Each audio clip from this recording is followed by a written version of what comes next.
नमस्कार, आप देख रहे हैं नेशनल इंडिया न्यूज और मैं ज्योति। जिस तरीके से कोरोना के कहर जारी है और ऑक्सीजन की किल्लत है, इसके लिए हाई कोर्ट, सुप्रीम कोर्ट को भी आना पड़ा ऑक्सीजन के लिए। लेकिन जिस तरीके से आज प्रधानमंत्री नरेंद्र मोदी की बैठक थी मुख्यमंत्री अरविंद केजरीवाल के साथ, तो क्या कुछ बैठक हुई, क्या कुछ बातचीत हुई, इन्हीं सब मुद्दों पर बातचीत करने के लिए हमारे साथ न्यूज रूम से हमारे सहयोगी जुड़ चुके हैं। परितोष, तो परितोष, जो आज बैठक हुई है कोरोना को लेकर, ऑक्सीजन को लेकर, तो क्या कुछ बैठक हुई है, क्या कुछ बातचीत हुई है? देखिए, बैठक में कोरोना और ऑक्सीजन को लेकर बातचीत हुई थी, लेकिन प्रधानमंत्री और मुख्यमंत्री की शुक्रवार को इस बैठक में अजीबोगरीब वाकया सामने आया है। मैं बता दूं कि जब अरविंद केजरीवाल की बोलने की बारी आई, तो वैसे तो 10 सीएम वहां पर मौजूद थे, प्रधानमंत्री नरेंद्र मोदी भी मौजूद थे बैठक में, सभी लोग लाइव जुड़े हुए थे, सभी लोग लाइव जुड़े हुए थे। लेकिन जब सीएम केजरीवाल की बैठक में बोलने की बारी आई तो उन्होंने टेलीकास्ट कर दिया। सभी दुनिया के सामने वो उन्होंने क्या बोला वो आने लगा, टीवी चैनल्स तमाम दिखाने लगे कि उन्होंने क्या बोला। उसके बाद से उन पर आरोप लगने लगा कि बीजेपी ने, तमाम बीजेपी के लोग ट्वीट करने लगे। मालविया जो बीजेपी आईटी सेल के हैं, उन्होंने ट्वीट किया कि अरविंद केजरीवाल राजनीति कर रहे हैं इस समय भी, कोरोना काल में भी, इसलिए उन्होंने टेलीकास्ट किया। हालांकि बाद में अरविंद केजरीवाल की पार्टी की तरफ से ये बोला गया कि हमने कोई राजनीति नहीं की। उनका साफ तौर पर कहना है कि केंद्र सरकार से की तरफ से कोई भी लिखित या मौखिक नहीं आया था कि हमें ये वीडियो टेलीकास्ट नहीं करना है या हम जो बोल रहे हैं उसको टेलीकास्ट नहीं करना है। तो जब किसी ने कुछ कहा ही नहीं था कि टेलीकास्ट नहीं करना है, जब पाबंदी लगा ही नहीं था, तो कैसा ये प्रोटोकॉल। और इस समय जब देश में इतने बदतर हालात हैं, ज्योति मैं बता दूं कि कोरोना से लगातार मौत हो रही है, ऑक्सीजन की किल्लत है, खासकर दिल्ली की बात करूं तो दिल्ली में ऑक्सीजन की कमी है, हॉस्पिटल से ट्रीट हो रहा है। और इस समय प्रोटोकॉल देखा जा रहा है, अगर प्रोटोकॉल देखा जा रहा है तो बंगाल ही चुनाव हो रहा है, बंगाल में भी तो लगातार केसेस आ रहे हैं कोरोना को लेकर, वहां प्रोटोकॉल नहीं देखा जा रहा है। और रही बात बैठक की, तो बैठक में तो आम जनता की तो बात हो रही थी, कौन सा भारत और पाकिस्तान के युद्ध के बारे में या किसी हथियार के बारे में बात हो रही थी। ऑक्सीजन की कमी है दिल्ली में, वेंटिलेटर की कमी है, इन्हीं सभी चीजों के बारे में तो बातचीत हो रही थी। तो अगर टेलीकास्ट कर दिया तो मुझे नहीं समझ में आता कि इतनी बड़ी दिक्कत क्यों हो रही है लोगों को। हाँ, लेकिन जिस तरीके से प्रधानमंत्री ने कहा कि अरविंद केजरीवाल को कि ये प्रोटोकॉल के खिलाफ है, लेकिन इसको लेकर अरविंद केजरीवाल ने हाथ जोड़कर माफी भी मांगी है, तो इसको लेकर क्या कहेंगे? अरविंद केजरीवाल ने साफ शब्दों में बोला कि अगर मेरे बोलने में, मेरे कुछ एक्शन में कुछ दिक्कत हो गई हो, कुछ मैंने गलत कर दिया, तो इसके लिए मैं खेद व्यक्त करता हूँ, मतलब कि माफी मांगता हूँ। तो अरविंद केजरीवाल अपनी जगह पे सही थे। उन्होंने बोला कि लगातार मेरे पास फोन आ रहा है, कई हॉस्पिटल से फोन आ रहा है, मैं रात भर सो नहीं पाता हूँ, लगातार लोगों की मरने की खबर आ रही है। किसी हॉस्पिटल से खबर आती है कि 2 घंटे की ऑक्सीजन बचा, किसी हॉस्पिटल की खबर आती है कि 3 घंटे की ऑक्सीजन बचा है। तो प्रधानमंत्री नरेंद्र मोदी को भी देखिए, इस समय जब बातचीत हो रहा है तो इस मुद्दे पर नहीं वो बोले, इस मुद्दे पर उनको उस लाइव टेलीकास्ट में बोलना चाहिए कि हम ये करेंगे।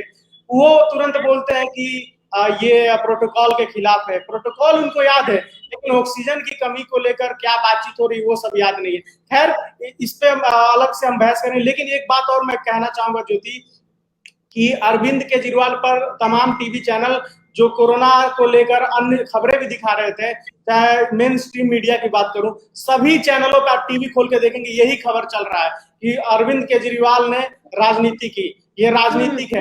ये और कई टीवी चैनल ने ऐसा दिखाया है कि पहले कभी ऐसा नहीं हुआ था कि पीएम के मीटिंग में कोई सीएम टेलीकास्ट कर दे। अरे पहले इतनी जाने भी नहीं गई थी, ठीक है, और जनता जवाब मांग रही है, दिल्ली की जनता सीएम से जवाब मांग रही है। और सीएम ने क्या कुछ बोला है, अगर जनता के सामने रख दिया तो क्या बड़ी आफत आ पा गई।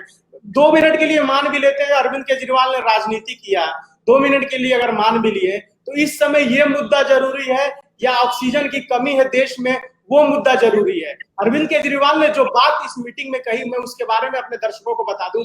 उन्होंने कहा कि ऑक्सीजन की कमी है, हमने 700 टन ऑक्सीजन मांगा, लेकिन केंद्र सरकार ने 480 देने के वादे किए।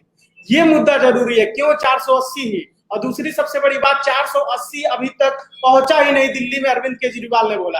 कई राज्यों ने ट्रक रोक दिया।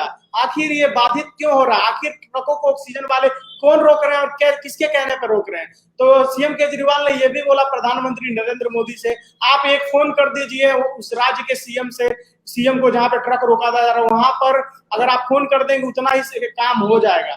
और अरविंद केजरीवाल ने एक और मुद्दा उठाया कि हमारे दिल्ली में कोई ऑक्सीजन प्लांट नहीं है, तो क्या इसका मतलब 2 करोड़ जनता जो दिल्ली की है उसको ऑक्सीजन नहीं मिलेगा? और एक अहम मुद्दा उन्होंने उठाया, एयरलिफ्ट करने की बात कही कि ऑक्सीजन को एयरलिफ्ट कराया जाए, एरोप्लेन से मंगाया जाए या आर्मी का मदद लिया जाए या ऑक्सीजन एक्सप्रेस चलाया जाए। इन सभी चीजों को मुद्दों को उन्होंने जिक्र किया। ये किसी ने नहीं देखा, पॉजिटिव बातें जो हुई ये किसी ने नहीं देखा, लेकिन एक चीज जो बस उन्होंने टेलीकास्ट कर दिया, ये दुनिया वाले देख रहे हैं, ये मेन स्ट्रीम मीडिया देख रही है, लेकिन जिस गंभीर मसलों पर उन्होंने चेताया वो किसी ने नहीं देखा। ज्योति, लेकिन सवाल ये भी है कि अगर लाइव टेलीकास्ट हो गया तो इससे प्रधानमंत्री को दिक्कत क्या है? इससे तो कोई दिक्कत नहीं होनी चाहिए, क्योंकि लाइव टेलीकास्ट हुआ है तो इससे जानकारी ही गई है। देखिए, दिक्कत तो कोई नहीं होनी चाहिए, लेकिन कहीं ना कहीं मुझे लगता है कि मुद्दा से बचाने की कोशिश की जा रही है। ऐसे ही तो आता है, देखिए बंगाल चुनाव पर मेन स्ट्रीम मीडिया ने नहीं दिखाया कि यहाँ पर चुनाव हो रहा है, देश में लोग मर रहे हैं। अरविंद केजरीवाल ने अपने घर में, अपने ऑफिस दफ्तर में बैठकर एक वीडियो को लाइव टेलीकास्ट कर दिया, तो इतनी बड़ी दिक्कत आने लगी कि सभी मेन स्ट्रीम मीडिया पर वो लाइव टेलीकास्ट चलने लगा, उस बात पे डिस्कशन होने लगी, तमाम पैनल बैठने लगे, तमाम लोगों की पैनल बैठने लगी, बातचीत होने लगी। आखिर केजरीवाल ने क्यों किया? केजरीवाल ने ऊंची राजनीति की, केजरीवाल ने नीच राजनीति की, केजरीवाल इस कोरोना के महामारी में राजनीतिक रोटी सेक रहे हैं, कोरोना में वोटिंग को लेकर राजनीतिक रोटी सेक रहे हैं। अरे मैं पूछना चाहता हूं उन लोगों से, क्या इस समय ये बात कहना जरूरी है? केजरीवाल ने 100 बातें और बोली, उस मुद्दे पर क्यों नहीं बात हो रही है? देश में ऑक्सीजन की कमी है, इस मुद्दे पर क्यों नहीं बात हो रही है? हमारे देश ने ऑक्सीजन बीच में इससे पहले बेच दिया था, दूसरे देशों को दे दिया था, इस मुद्दे पे क्यों नहीं बात हो रही है? केजरीवाल ने एक और सवाल उठाया कि अलग अलग जगहों पर अलग अलग वैक्सीन के दाम है, इस मुद्दे पर क्यों नहीं चर्चा हो रही है? अगर ऐसा है, अगर केजरीवाल ने कहा है तो क्यों नहीं इस मुद्दे पर चर्चा हो रही? ऊपर से मालवीय लिखते हैं कि केजरीवाल को कुछ पता ही नहीं। अरे केजरीवाल को नहीं पता, लेकिन आम जनता बोल रही है, अलग अलग जगह पर अलग अलग वैक्सीन के दाम मिल रहे हैं, वैक्सीन के ब्लैक मार्केटिंग हो रही है, ये खबर है। ये इस मुद्दे पर चर्चा होनी चाहिए। लोग मर रहे हैं, बेड नहीं मिल रहा है, इस मुद्दे पर चर्चा होनी चाहिए। लेकिन लगातार कांग्रेस भी अरविंद केजरीवाल पर इल्जाम लगा रही है, साथ ही केंद्र सरकार पर भी उसने इल्जाम लगाया है कि 1 साल से केंद्र सरकार कर क्या रही थी ऑक्सीजन को लेकर। देखिए, इन सब चीजों को लेकर क्या कुछ राजनीतिक प्रतिक्रियाएं आ रही है? आरोप प्रत्यारोप लगा रहा है, ये आरोप प्रत्यारोप का समय नहीं है। ऐसे तो सवाल ये भी उठ सकता है कि 60 साल 70 सालों में कांग्रेस ने ऑक्सीजन को लेकर क्या किया, जो इतना ऑक्सीजन है। खैर, ये सवाल बाद में भी उठ सकता है, कांग्रेस ने भी कुछ खास नहीं किया। दिल्ली में 15 साल कांग्रेस की सरकार रही है, उन्होंने क्या किया अस्पतालों के लिए? अरविंद केजरीवाल तो 5-10 साल से दिल्ली में 15 साल लगातार कांग्रेस की सरकार रही है, उन्होंने क्या किया? ये सवाल उठ, लेकिन ये सवाल करने का समय नहीं है, राजनीति करने का समय नहीं है, आरोप प्रत्यारोप करने का समय नहीं है। इस समय पूरा देश, अरविंद केजरीवाल ने एक बात बोली कि इस समय राज ये नहीं कि हम इलाहाबाद से हैं, हम दिल्ली से हैं, हम इस राज्य से हैं, ये सब नहीं होना चाहिए। पूरा देश एक होकर, हिंदू मुसलमान सिख ईसाई सभी को एक मिलकर इस देश को बचाना होगा, इस देश के लोगों को बचाना होगा। शाहीन बाग में आपने सुना होगा, खबर है कि वहां पर ऑक्सीजन जा रहा है, वहां के लोग ऑक्सीजन दे रहे हैं। सारिक नाम के एक व्यक्ति हैं जो लगातार ऑक्सीजन की सप्लाई कर रहे हैं। बहुत ऐसे सोशल वर्कर हैं जो लगातार लोगों की मदद कर रहे हैं, बिना किसी सवाल, बिना किसी जवाब के और बिना किसी पैसे की लालच में वो लगातार लोगों की मदद कर रहे हैं। तो ऐसा होना चाहिए, ना कि आरोप प्रत्यारोप। जी बिल्कुल सही कहा आपने कि जिस तरीके की राजनीति हो रही है, राजनीति नहीं होनी चाहिए, बहस नहीं होनी चाहिए, क्योंकि जिस तरीके से कोरोना के हालात बिगड़ रहे हैं तो सभी को एक होना चाहिए और सभी लोग एक हो भी रहे हैं। जहां तक मैं सोशल मीडिया पे देख पा रही हूँ कि लोग मदद के लिए आगे भी बढ़ रहे हैं। बहुत अच्छी बात देखने के लिए मिल रही है कि यहाँ पर कोई हिंदू मुसलमान नहीं हो रहा, सभी एक दूसरे के लिए आगे आ रहे हैं मदद करने के लिए। तो बहुत बहुत शुक्रिया परितोष आपका।